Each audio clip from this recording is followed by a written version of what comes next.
Hello, good evening. Welcome to Daily Smart School Management System. In this series, I am going to walk you through how to set the system up.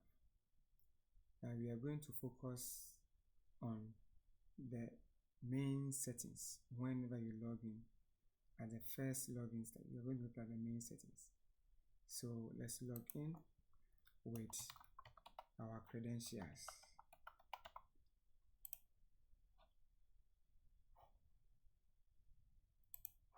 Now at the login, the first thing that you do is your global settings. So you scroll down to settings, then you select global settings.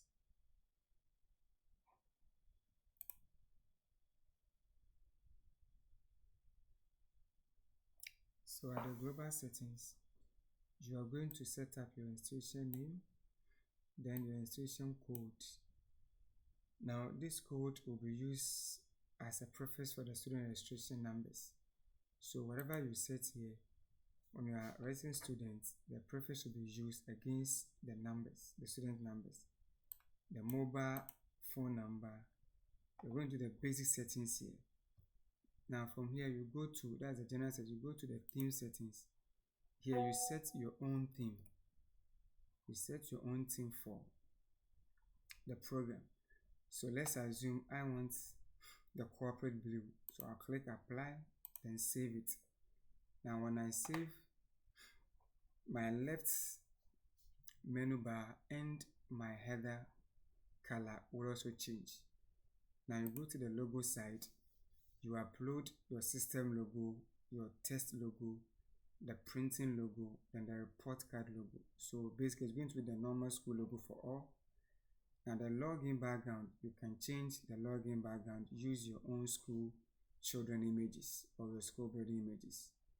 Okay, so here you can change this background.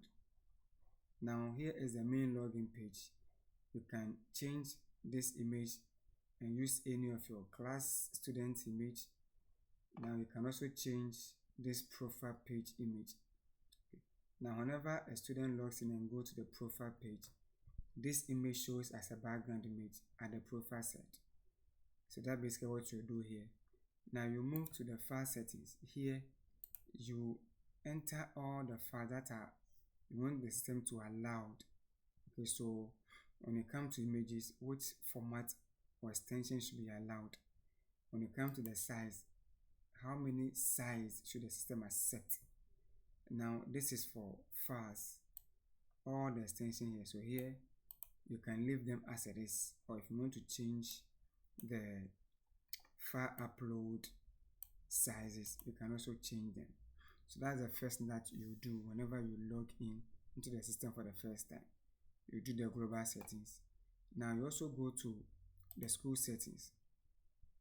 Now this particular session, you are going to set up your school information. So first of all, at the school details, it will pick your school name here for the branch name and the school name. Now the email, if it's not that you enter email, the phone number, the basic information about the school. Now when you come to the unique rule, you're using the classes wise. You're not using the session, the classes wise. Now here you can restrict teachers from having access to this. So you just have to take this button here. You set up the currency formats. Now you also set up your ID card color settings here. Okay, if you don't know anything about color, you can just do a normal Google search. Okay, then it will give you all the color codes. You just copy the color code and come and paste it here. Okay, so that's basically about the colors for the ID card. Now this is the proof that I talk about. So you enable student admission session. Okay, so if say no preface, it won't come. Okay, so you just have to enable so that this preface will work for the ID cards. You choose your preface. Now register number student starts from. So which start number are you going to use as registration number? Are you using 001 or 00001? It's up to you. Now how many digits? You choose the number of digits for the student registration numbers. Now, are you going to accept offline payments for your fees or not? You set it here. Are you going to use online exams? You can disable or set it here. Now you go to fee carrying forward settings. Now, are you going to, if a student is owing, are you going to carry forward to either the next class or the next month or what? You do all those settings here. Okay.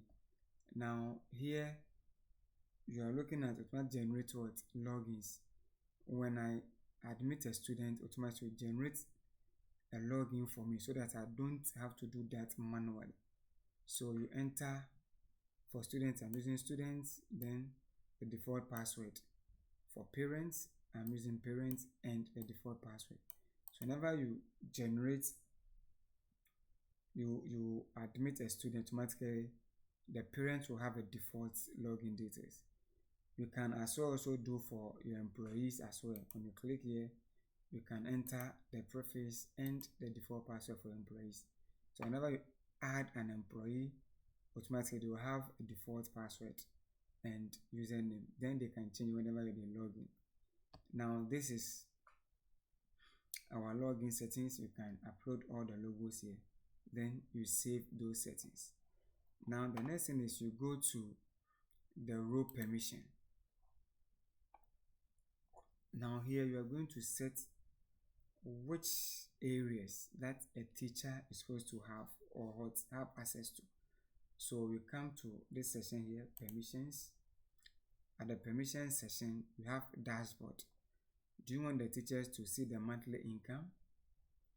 Just view. You have view, you have add, you have edit, you have delete. So the first section is for the view. The second column is for the add. The third column is for edit.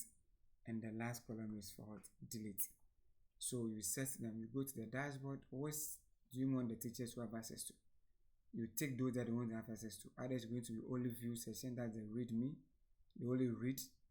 Are they going to allow to add, edit, or delete? So here you just go through and do the normal settings for yourself. Now you do same for the other stuff, that is students and other things. So go back. You do for your teachers, you do for accountants, you do for a librarian, you do for reception. You can also create your own. You add a role name, then you give them. So that's basically what you can do. You can create your own role, that is the permissions for them. Now the next thing is you go to the student system field. Whenever you're taking admission, these are the form that will show. You can decide to untick some. You can make some required or not required. It all depends on you. So here you can either add or delete some. So if I take away this, it means that it will not show. Okay, so these are the basic ones that you can do. Then you save it. So this is just the admission. Now you can add custom fields to the admission list. So for example, if all the fields here, there are some that your school uses but there's no here, you come to custom field, then you add, you create it yourself. So I'll go to students, I'll add a field name, then it's going to be a test field, a test area, a select, an email or date. So you have to what? Do these settings yourself. Now is it going to be in columns? So you choose them, then the order, then the default value, then make it active, then you save it. Now the last thing on the settings is the score widget. Let's go to the score widget. Now at the GHS primary session, are you the class work weight? Is it going to be 30 against exams 50, 70, or 50-50? So you decide. So a school can decide that my class work is going to be 25, then my exam is going to be 75. Or GHS, I'm going to use, let's say, 20, then automatically exams will be 80. So you create it yourself, then you save them. So when you save it, that is what the system is going to use to do the classwork calculation, the exams calculations. So that's basically for the setting side. Thank you very much. In our next episode, we are going to also look at how to create a session, create students, add them to classes and other things.